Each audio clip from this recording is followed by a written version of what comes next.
రేవంత్ అన్న మంచిగా ఏం నచ్చింది పరిపాలనలో? నచ్చినాయి కొన్ని బియ్యం ఇస్తుంది అంతే. బియ్యం ఇస్తారు కానీ బియ్యంలో అన్ని నూకలు ఉన్నాయి.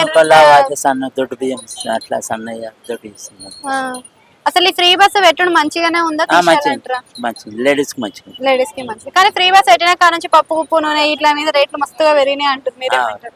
ఇక పెరిగినాయమ్మా కొన్ని. ఏ టీవీ మీది? అయితే ఇప్పుడు రేవంత్ రెడ్డికి కేసీఆర్ కి తేడా అంటే ఏం చెప్తారు అంకుల్?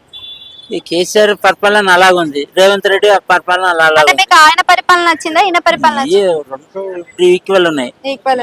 కానీ ఈయన పథకాలు ఇస్తా అని చెప్పిండు కానీ ఇస్తలేడు కదా పథకాలు. మరి ఈక్వల్ ఎట్లుంది కాదు కదా. ఇప్పుడు పథకాలు ఇయనికే బడ్జెట్ లేదు అని అంటుండు, మరి అందాల పోటీలు తెచ్చుడు మంచిదేనంటారా? అసలు అందాల పోటీ వల్ల ఉపయోగాలు ఉన్నాయంటారా?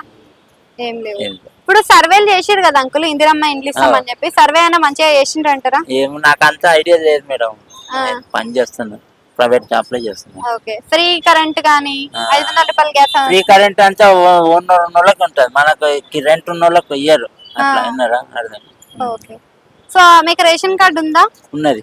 ఓకే, అంటే ఇప్పుడు రేషన్ కార్డు ఉన్న వాళ్ళకి అని చెప్పేసి 2500 మహిళలకు ఇంట్లో అది ఇది అని చెప్పిండు, మరి అవి కూడా రాలేవు కదా? రాలేవు. మరి మంచిగా ఉంటుంది అన్నారు పరిపాలన, ఇన్ని పథకాలు రాలేవు ఇయ్యరు అంతే అంట. వస్తాం.